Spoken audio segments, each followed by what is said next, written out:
안녕하세요. 1월 30일 화요일 큐티 가이드 시작하겠습니다.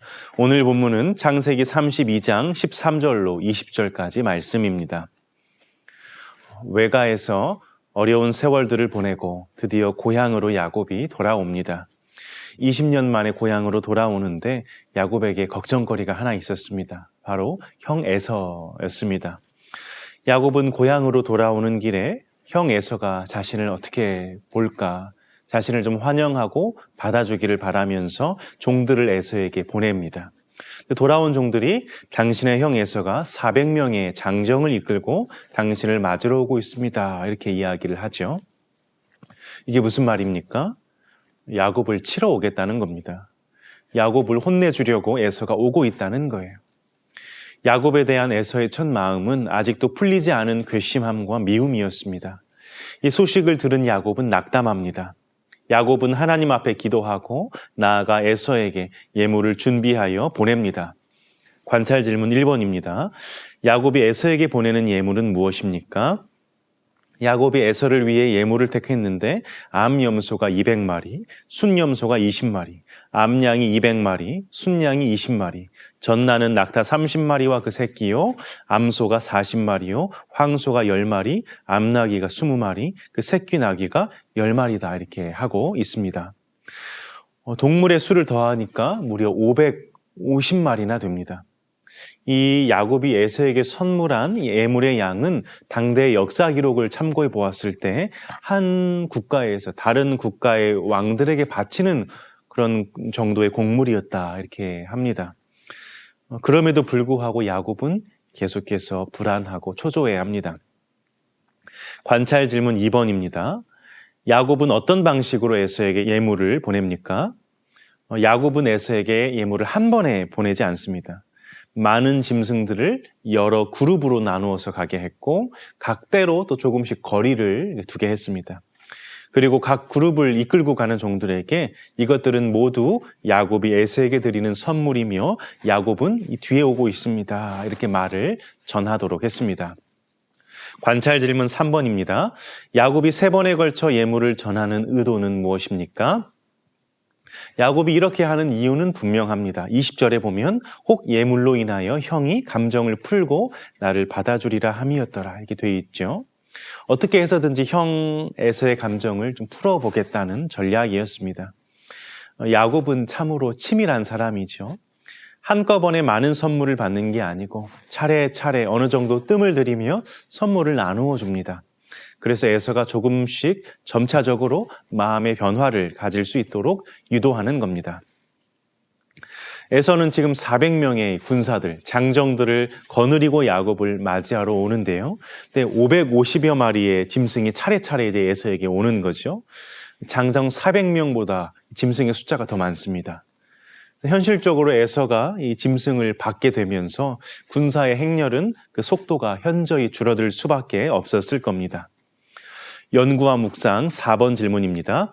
야곱이 하나님의 명령을 따라 고향으로 돌아감에도 힘든 과정을 겪는 이유가 무엇인지 묵상해 봅시다. 우선 야곱이 고향을 떠나가게 된 건 하나님에게 책임이 있는 게 아니고 야곱 자신이 경건하지 못한 방법으로 인간적인 지혜와 꾀로 계획을 이루고자 했던 데 기인합니다. 하나님의 언약과 그 말씀을 이루려는 야곱의 영적인 가치관과 욕심은 건강했을지 몰라도 눈이 어두운 아버지를 속이고 또 형을 속여서 그 일을 이루려는 과정은 참으로 잘못된 것이었습니다. 이로 인해 언약의 땅에서 떠나 20년 동안 이 외삼촌 집에서 머물러야만 했고 또 집을 떠나서 부모를 다시 살아생전에 만나지 못했습니다. 20년 만에 돌아올 때도 이 목숨을 장담할 수 없는 그런 형편에 놓인 겁니다. 야곱은 자신의 잘못된 선택으로 어찌 보면 굳이 겪지 않아도 될 일을 겪으면서 인생을 허비하는 시간을 보낸 것이죠. 인생은 영원하지 않습니다. 유한적이고 제한적입니다.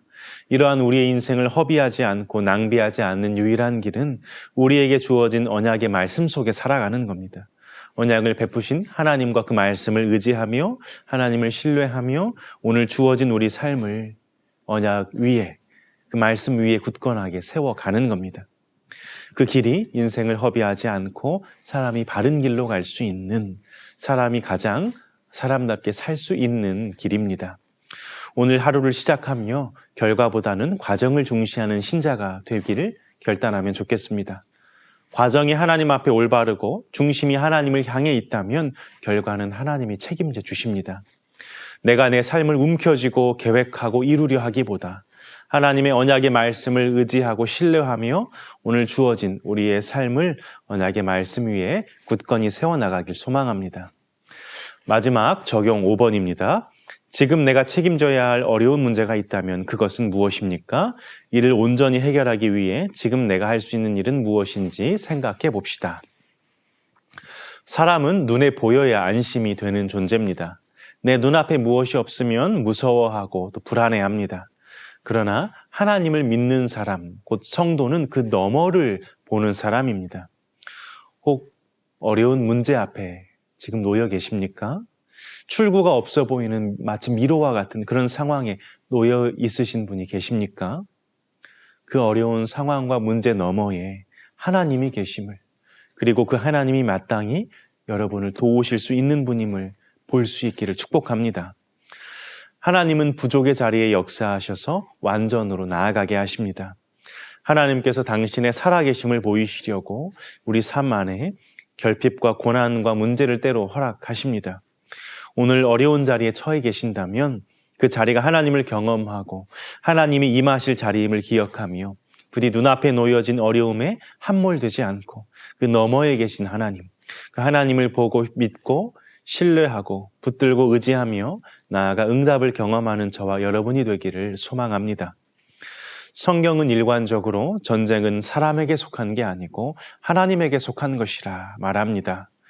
우리가 전쟁과도 같은 일을 만날 때 전쟁터의 한복판에 있어 내 힘으로 아무것도 할 수 없을 것만 같은 그때, 그럼에도 눈을 들어 하나님을 바라보고 하나님께 그 시선을 고정하고 하나님만이 나를 도우실 수 있음을 기억하며 기도하고 그때 하나님께서 살아계심을 분명하게 드러내 보여주시기를, 어떻게 해결해 가야 하는지 하늘의 지혜를 더하시고 묶인 것을 풀어주시고 막힌 담을 파하시는 은혜가 있으시기를 주님의 이름으로 축복합니다.